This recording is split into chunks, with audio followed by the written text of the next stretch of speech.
So what does that look like? It means the community makes their own decisions by democratic grassroots participatory processes.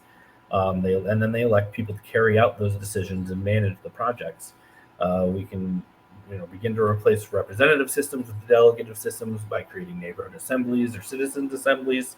The assemblies at this point will probably start out as advocacy groups and mutual aid organizations, but they can grow to the point that we can convert municipal government to be guided by these legislative or these um, municipal assemblies, and then grant them more and more official power because they are more democratic, right? They are the people actually advocating in their own communities what they want in their community.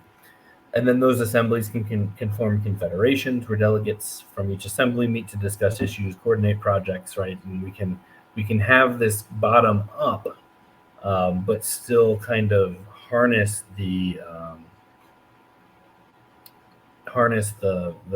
economies of scale that you get by operating systems on a higher level. Um, Yeah. there's a link there that you can when we put once this is over, we'll put the slideshow deck on YouTube, and you'll be able to go and read about a guide of how to create a citizens assembly. Yeah, that guide is a nice short introduction to creating a citizens assembly. And I think any movement kind of has a list of short-term demands as well as long-term demands. And so this is kind of the long-term version that we think about while we're still advocating for short-term changes that'll help us.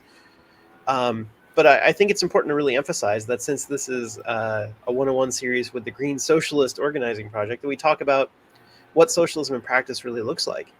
And I don't think socialism is this top-down representative structure where they're making certain groups of people are making decisions for us, which is what happens. Even if we do ranked choice voting and proportional representation and fair ballot access and all the things we've discussed, even if we've done all that, we're still on some level trusting a small group of people to kind of go and make the laws, make decisions for us, right?